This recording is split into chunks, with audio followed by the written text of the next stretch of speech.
যেভাবেই হোক ওটা আমাকে তাড়াতাড়ি নিয়ে আসতেই হবে। কিন্তু এক সেকেন্ড, হঠাৎ ফ্র্যাঙ্কলিন আমার বাড়িতে সকাল সকাল কি ব্যাপার হলো? বিষয়টা তো ভালো করে জিজ্ঞাসা করে দেখতে হচ্ছে। ওকে বন্ধুরা, ফাইনালি এখানে আমার ফ্র্যাঙ্কলিনের সাথে কথা হয়ে গেছে। ফ্র্যাঙ্কলিন আমায় বলছে আমাদের ক্যালিফোর্নিয়া শহরের মধ্যে যে শোরুমটা আছে, শোরুম বলতে জুয়েলারি শপের শোরুম না, গাড়ির যে শোরুমটা আছে ওখানে কোনো কারণবশত আজকে কোনো প্রকার কোনো রকম সিকিউরিটি গার্ড নেই। তাই এই সুযোগ আমাদেরকে হাতছাড়া করলে চলবে না। শুধুমাত্র আজকের দিনটার জন্য বন্ধুরা অনেকদিন ধরে অপেক্ষা করেছিলাম। যেভাবে হোক ওখান থেকে আজকে আমরা একটা গাড়ি চুরি করে নিয়ে আসবো। একটা গাড়ি বলতে ওখানে একটা রেড কালারের ল্যাম্বরগিনি আছে। ওই রেড কালারের ল্যাম্বরগিনিটা আমার খুবই পছন্দ, তাই যেভাবেই হোক আজকে ওই রেড কালারের ল্যাম্বরগিনিটা চুরি করে নিয়ে আসবো। যেহেতু আমরা গাড়ি চুরি করতে যাচ্ছি এর জন্য আর রিস্ক নিয়ে আমরা এখানে কোনো প্রকার 4 হুইলার গাড়ি নিয়ে যাবো না, এখানে 2 হুইলার গাড়ি নিয়ে গেলে ভালো হয়। কারণ কি বলতো, আমাদের এই শহরটা খুবই আপডেটেড, কখন কোন সময় পুলিশ চলে আসবে তার কোনো ঠিক নেই। তার উপরে আমার বন্ধু ফ্র্যাঙ্ক আবার 4 চাকা গাড়ি চালাতে পারে না, বেশি রিস্ক নিয়ে লাভ নেই। এরই জন্য আমি আমার বুলেট গাড়িটা নিয়ে আসলাম। ফাইনালি বন্ধুরা এখানে আমরা শোরুমের কাছে পৌঁছে গেছি। এইবার বন্ধুরা আমাদের যা কিছুই করতে হবে বুঝে শুনে এবং খুবই তাড়াতাড়ির মধ্যে করতে হবে, কারণ আমরা শোরুমের ভেতরে ঢুকে বললে আমাদের হাতে আর বেশি সময় থাকবে না। তো এখানে ফ্র্যাঙ্ককে সবকিছু প্ল্যানিং বোঝানো আছে, ও বাইরে দাঁড়িয়ে থাকবে, ভেতরে ঢুকবে না, আর আমি ফট করে তাড়াতাড়ি শোরুমের ভেতরে ঢুকে পড়বো। ফ্র্যাঙ্ক তুই বাইরেটা দেখিস? আমি দেখি ও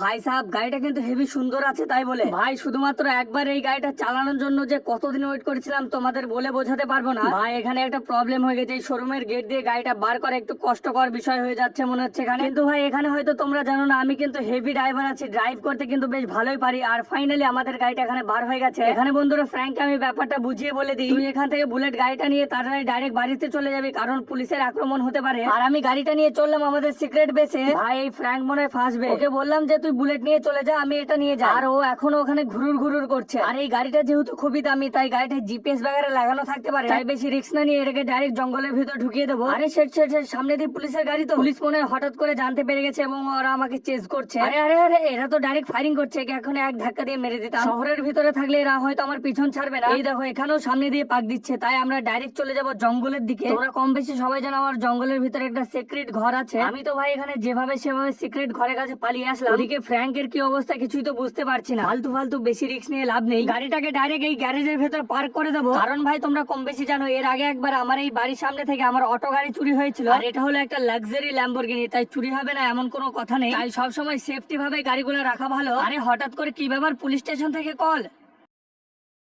তো বন্ধুরা ফাইনালি পুলিশের সাথে আমার কথা হয়ে গেছে, যেটার ভয় পাচ্ছিলাম সেরকম কিছু একটা হয়েছে। আমার বন্ধু ফ্র্যাঙ্ক পুলিশের কাছে ধরা পড়েছে এবং ওনারা বলছেন তুমি যদি তোমার বন্ধুকে বাঁচাতে চাও তাহলে আমাদের কাছে এসে তুমি সারেন্ডার করো। এখন কি করবো বন্ধুরা আমি তো কিছু বুঝতেই পারছি না। বললে হবে না, ওই সালা ফ্র্যাঙ্ক একটু পাকা আছে, ওকে আমি বললাম ডাইরেক্ট তুই বাইকটা নিয়ে বাড়ির দিকে চলে যা, আর ও বাড়ি যাওয়ার বাদে ওখানে ঘুরছিল। সিসিটিভি ক্যামেরার ফুটেজ দেখে ওকে ওখান থেকে ধরে ফেলেছে। এবার বন্ধু যত ঝামেলা সব হলো আমার, ওকে পুলিশ স্টেশন থেকে ছাড়াতে হবে। আবার যদি এর মধ্যে পুলিশ আবার আমাকে ধরে ফেলে, তাই এখন এখানে সবকিছু ভেবে চিন্তে ঠান্ডা মাথায় কাজ করতে হবে। ফাইনালি এখানে আমি আমার শহরের ভিতরে যে সিক্রেট বাড়ি আছে ওখানে পৌঁছে গেছি। সিক্রেট বাড়ি বলা ভুল হবে, এটা তো সবাই চেনে। এখানে বন্ধুরা আমার মাথায় একটা খতরনাক প্ল্যানিং এসছে, যার মাধ্যমে লাঠিও ভাঙবে না, সাপও মরে যাবে, মানে ফ্র্যাঙ্কলিনও জেল থেকে ছাড়া পেয়ে যাবে আর আমার গাড়িটাও আমার কাছে থেকে যাবে। তোমরা প্রত্যেকে জানো একটা এমএলএ সাথে ফ্র্যাঙ্কলিনের খুবই গভীর বন্ধুত্ব আছে। ফ্র্যাঙ্কলিনের সাথে আমারও একটু আধটু বন্ধুত্ব হয়ে গেছে তার সাথে। তার নাম্বারটা আমার ফোনে সেভ করা ছিল, তার নাম হলো এমএলএ বিকাশ দত্ত। এমএলএ বিকাশ দত্তকে কল করে ব্যাপারটা বলি।